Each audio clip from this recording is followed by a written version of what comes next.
So me again.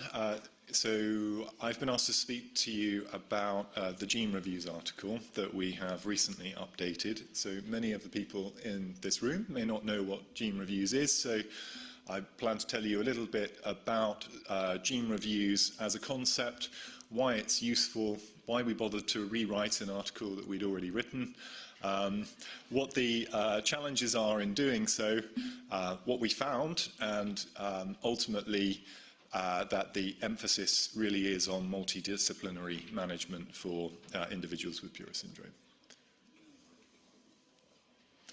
Okay, so Gene Reviews, although something that probably most people in this room have not heard of, is actually a really valuable resource, and it's very well recognized, certainly within the clinical genetics community globally, as a bona fide source of information about rare disease. And many rare diseases have their own Gene Reviews articles, and back in 2016, at our first conference, we were thinking about how we could raise the profile of PURA syndrome and help to standardize management for patients. And the obvious thing to do was to write a Gene Reviews article.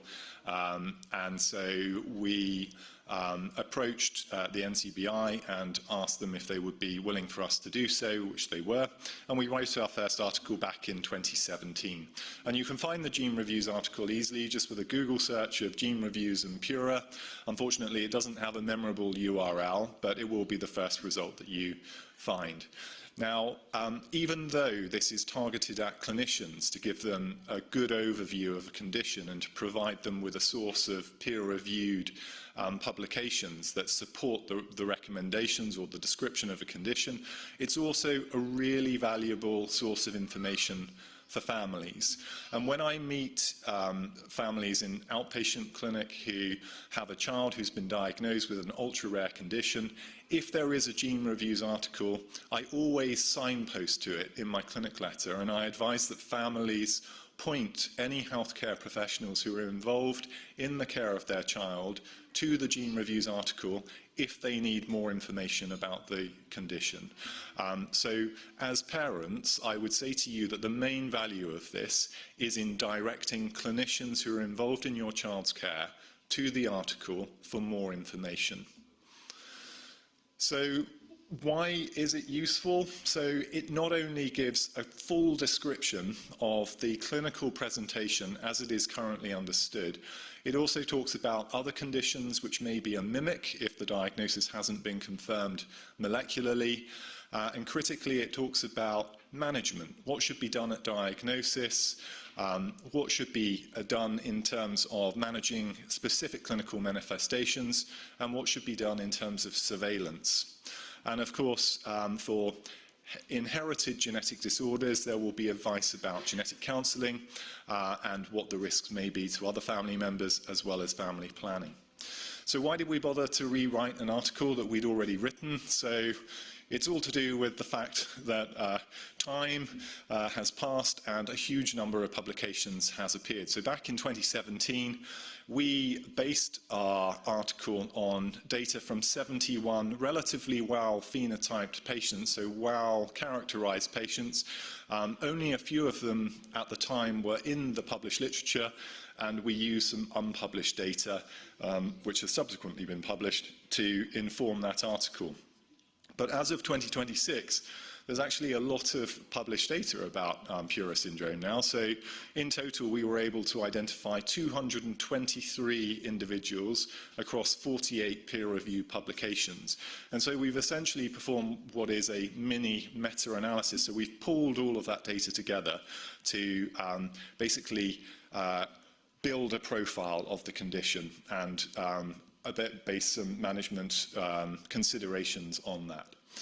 So what we wanted to do with this was to better understand the prevalence of specific clinical manifestations in PURA syndrome and to try to identify rarer manifestations. It comes back to that point earlier today that I was saying that in rare disease it's always very hard to be confident about the less common or rare manifestations of a rare disease, because you need huge numbers of patients and no individual clinician is going to have enough. So we rely on pooling this data in order to make those associations and prove that they are statistically significant. And obviously, we wanted to update all of those recommendations in terms of evaluations at diagnosis, management of clinical manifestations, and the recommendations for clinicians. So the problem with this, and it is a big problem, is that it's manually intensive work. Basically, we have to search the literature, find the publications, try to access them. Not all of them are open access. Some of them are subscription-based. Your local institution may not have access to them. Then, once you've got the articles, you need to find the ones which are actually relevant and contain data that are going to be useful in this analysis. And of course, that data may not be presented in a way that's easily extractable. It's not as simple as a single copy and paste. You're going to have to read the whole of the document. It might be that information's embedded in the text. It might be that there are tables. There might be supplementary files that are linked to a publication. So all of that needs to be sifted through. It is a manual process. It needs to be entered into a single spreadsheet, and obviously there is scope for human error in doing that. And of course, although we try to use standardized descriptions of clinical presentations, terminology can be ambiguous, so sometimes it's really hard to differentiate between one point and another based on the description in a given text. So the biggest problem by far, I would say, is that we have lots of people who've contributed to the literature, and clinicians may have different interests.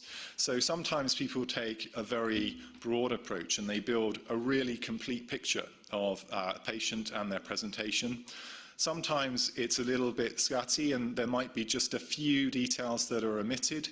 But sometimes it's a very focused publication. So, for example, an orthopedic surgeon may be very interested in a specific manifestation. They might be interested in scoliosis or hip problems. And in that publication, they're unlikely to give a great deal of background information about the patient's neurological history, for example. And so depending on the nature of the publication, sometimes we get a really broad, detailed picture of a patient. Sometimes we get a reasonable overview of a patient, but perhaps with a few details missing. And sometimes we get very, very limited information focused just on one system. And, you know, a surprising example, but a real problem here, is that when we looked at the data, something as simple as gender is not recorded for all of the patients in the published literature. So, as you can see, of all of the patients published, these 223, 35% are male, 34% are female, and 31% not stated. So we could just divide that in half and say, fine, we know that half of them are going to be male, half of them are going to be female. But the problem is when you're trying to link that to specific features, to seizures, to bone health, to endocrine problems, actually it's really important to know whether the individual is male or female. So things like this prove really difficult. So, what are the headline findings? Now, I had to be very careful with this part, otherwise I'd be boring you with lots of statistics. So I've tried, I've run it past people, I'm just going to pick a few things. And the full details are in the article. It is about a 40-minute read, so we'll just pick on some key points. So, what did we learn from this? Well, not surprisingly, we identified all of the common clinical features which we found in those first few publications. We know what the neonatal and infant presentation of PURA syndrome is.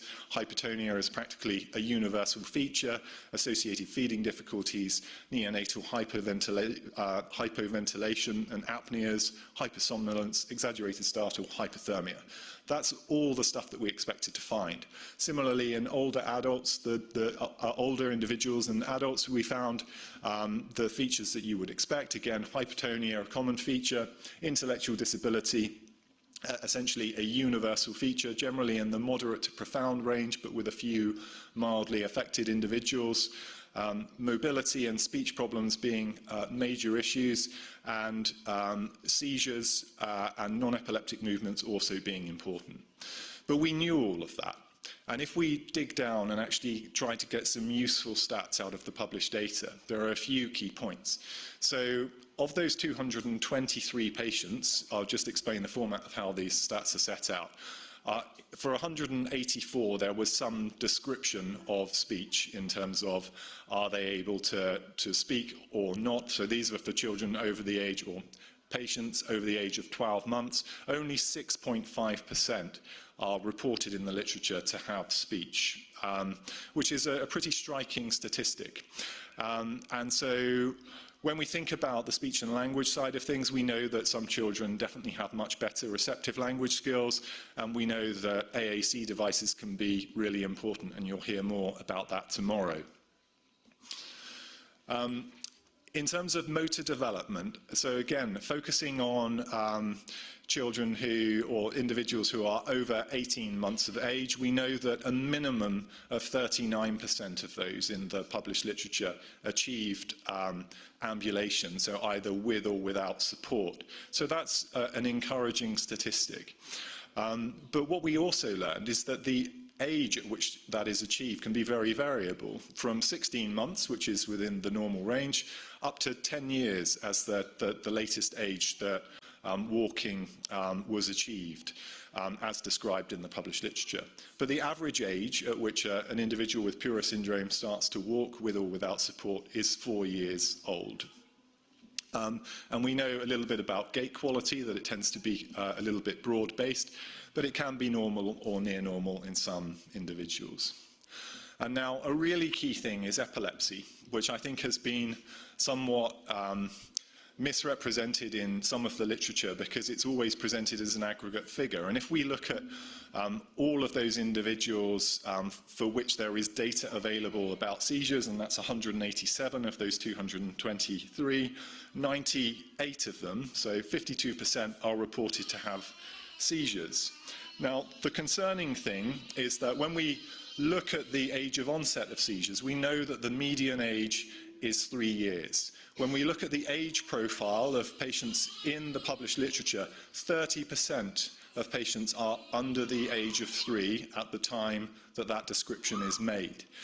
So if we then think, well, the age range for seizure onset is from the neonatal period up to 24 years of age as the latest reported in the published literature, if we focus on the sort of accrued risk and look at individuals over the age of 18, of which there are 23 in the published literature, 20 of them have a diagnosis of epilepsy.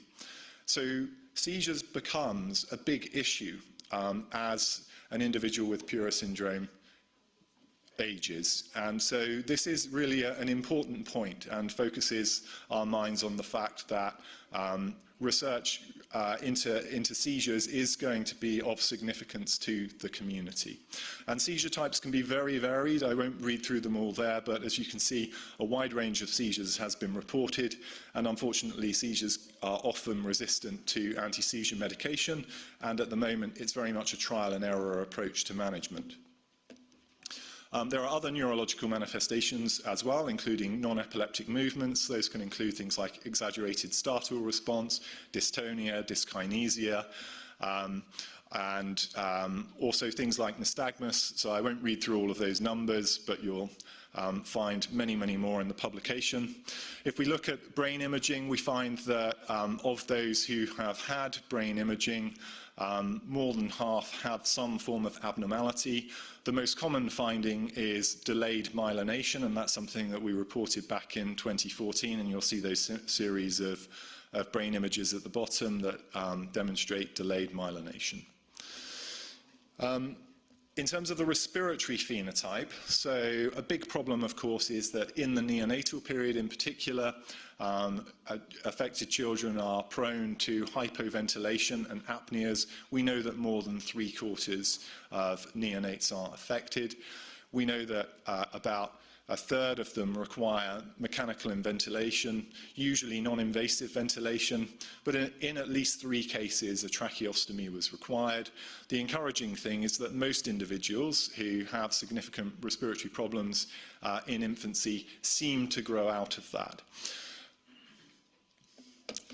So congenital heart defects, again, this is probably something that's underrepresented in those individuals where any reference is made to cardiac health.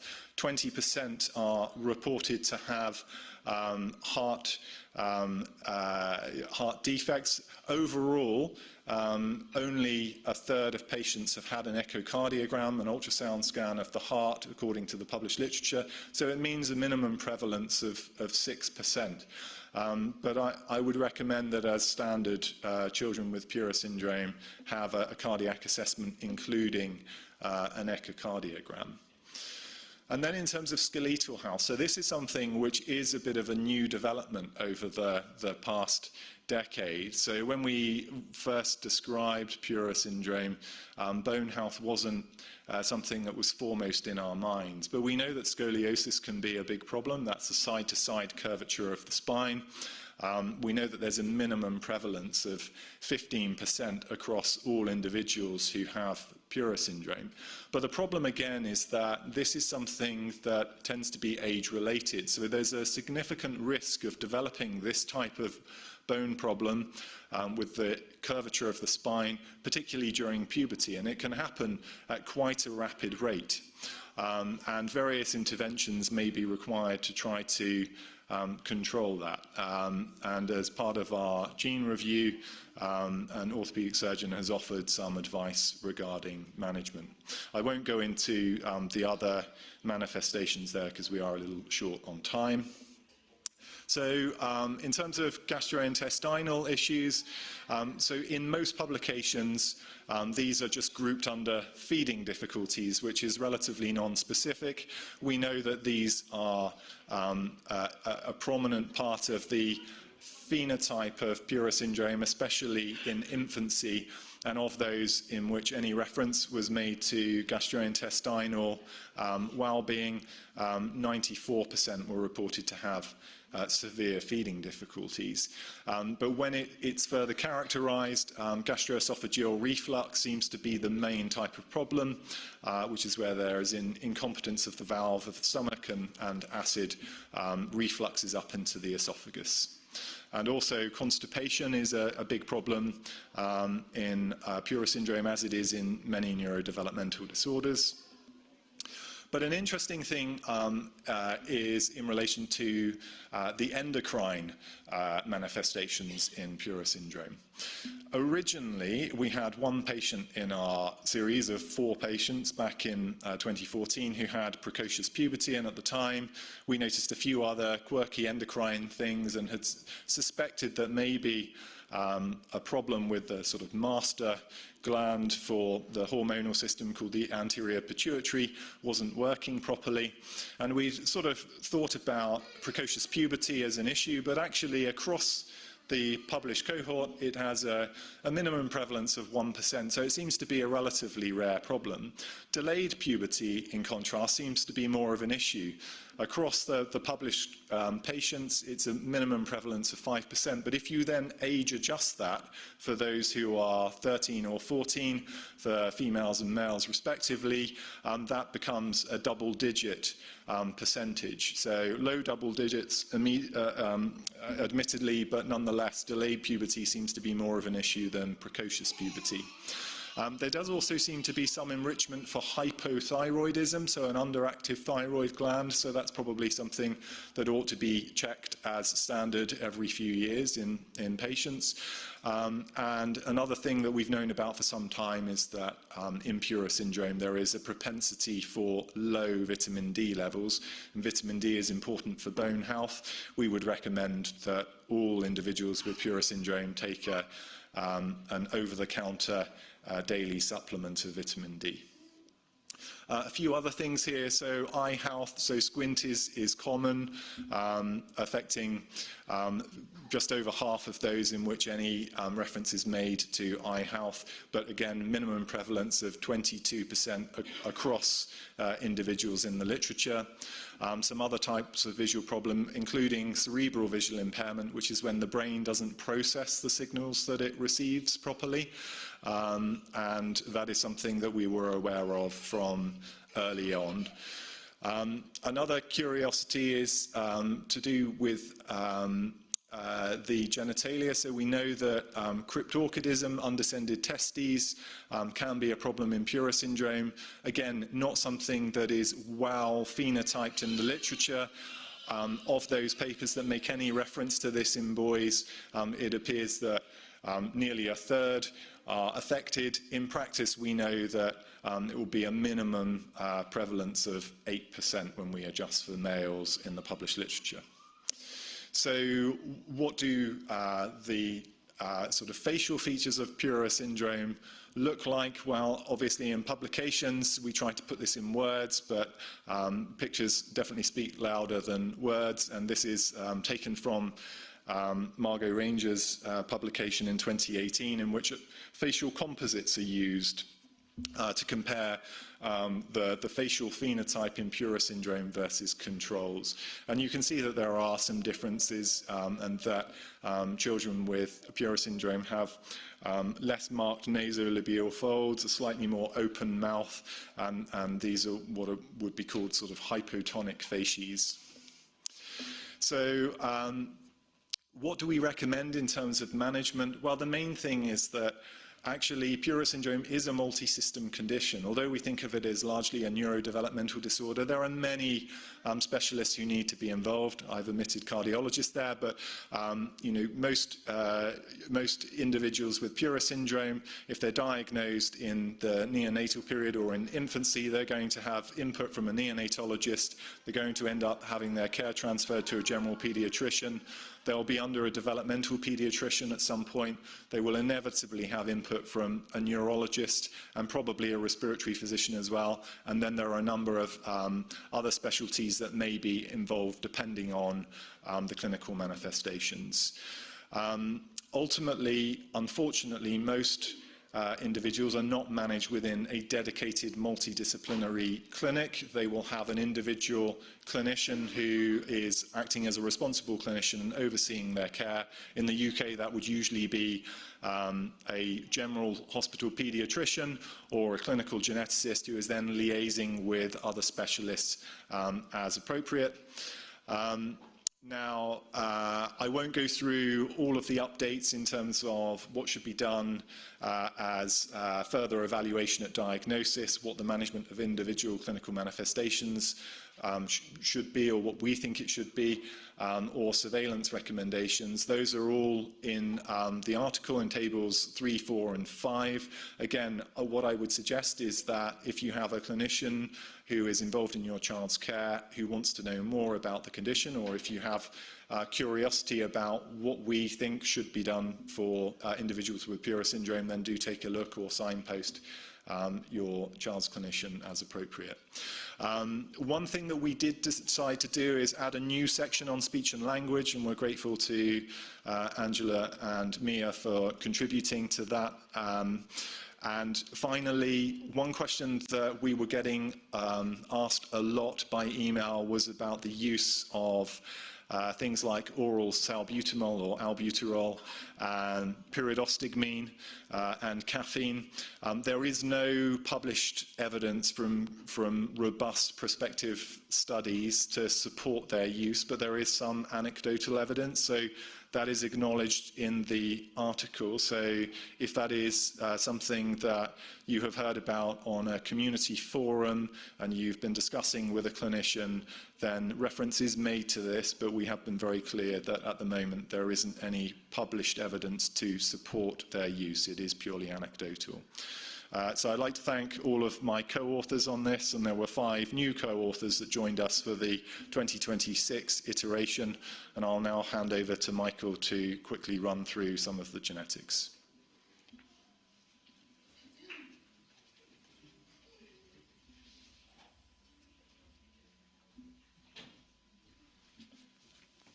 Thanks, David, and good afternoon, everybody. It's great to be here again after going to my first PURA conference last year in Dallas. I'll just bring my slides up.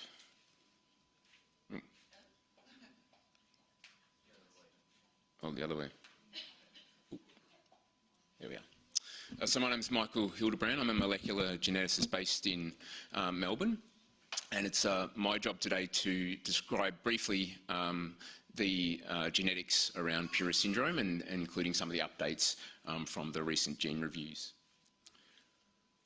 So by way of overview, I'm going to give a brief background to the genetics, and then I'll break down my talk into three parts: establishing the genetic diagnosis, provide some of the data, albeit limited data, on the genotypes, penetrance and prevalence, given a small number of cases for this rare disorder, and then I'll finish on some genetic counselling considerations as well. And of course, this is the gene review that David has already described. So by way of background for the genetics, so an adult human body is estimated to have about 37 trillion cells, and most of those cells contain a copy of our genetic code that we call the DNA. Now, for those cells where the DNA is present, it's usually found in structures known as chromosomes within the nucleus of the cell. And these structures consist of the DNA, and the DNA is in the shape of a double helix, and our DNA contains the code for all of the 18,000 or so genes that are present in every cell in our body. So what do these chromosomes look like if we put them under the microscope, which we do clinically in clinical labs? You can see that we have 23 pairs of chromosomes. And the PURA gene is actually located on chromosome 5, which is shown in the purple box. And it's located on a region of the chromosome that we annotate as Q31.3. So there are actually two different disorders that we cover in the gene review. Of course, one is PURA syndrome, and that is due to genetic alterations that arise within one of the two copies of the PURA gene, and they affect the production of the protein, which is known as PURA alpha. The second rarer disorder is the 5q31.3 deletion syndrome, and this is caused by chromosomal deletions of variable size that affect one of the two copies of chromosome 5. And of course, this region includes the PURA gene, but typically these deletions are relatively large, and it will include other genes in the region. For example, there's a 5 megabase deletion that's been described, and that actually includes 52 genes in addition to PURA, including PURA. And that's important because it's possible that the deletion of other genes in the region might also contribute to the phenotypes in patients with those deletions. So in terms of the statistics in the gene review and the proportion of cases, at least based on the largest cohort papers that are in the literature, around 93% of patients have PURA syndrome due to a single nucleotide variant that's detected in the PURA gene, whereas the deletion syndrome is much rarer, around 7%, although that frequency is pretty typical of deletions that cause other neurogenetic conditions and neurodevelopmental disorders. There are different tests that we can use to detect these different syndromes. For the single nucleotide variants, most commonly exome sequencing is done, where we look at all of the protein coding genes. Genomes are also becoming increasingly more common. There's also multi-gene panels that include a subset of genes for a given condition, and much rarer these days, but in the past, single gene sequencing would have been used. In terms of deletions and duplications, the most common test done clinically is a chromosomal microarray analysis, although there are some other techniques to look at individual regions of chromosomes that are also used. So in terms of the recommendations in the updated gene review for establishing the genetic diagnosis, so now the recommendation is a comprehensive genomic trio. That's where we do genome sequencing, not just on the child or the proband, but also on the parents. And that's becoming much more available and accessible for patients in most clinical centres around the world. And the reason we recommend doing a trio and including testing of the parents is, as we know, most often it's a de novo variant, meaning a variant that arises spontaneously, that's not transmitted from a parent, but arises in early development for the child. There are, however, some rare cases of transmission. One was reported back in the original gene review back in 2017, and that was one of David Hunt's patients. And then there's also been a recent report that our team in Melbourne was involved with a family with the first case of reported transmission from a parent to a child of a germline variant. And so I thought I would just describe the new data on that family. Before I do, I just wanted to show this figure which describes the different ways in which genetic variants can either be transmitted or that they might arise spontaneously during early development. So there's 3 different ways that a father or a mother may transmit a variant, as you can see on the top panel. And then there's also 2 different ways in which de novo variants can arise or occur spontaneously in a child. So in terms of this family, I thought I would describe the data because it's an example that David Hunt was talking about this morning. He mentioned in his natural history study talk that we have this ascertainment bias for more severe cases. And this is an example of a genetic finding that that has really expanded the spectrum of the disorder. And this was through our speech study. So it was a study that focused on children with a primary speech disorder, not with intellectual disability or with epilepsy. And as part of a screen of 70 probands, we identified this family.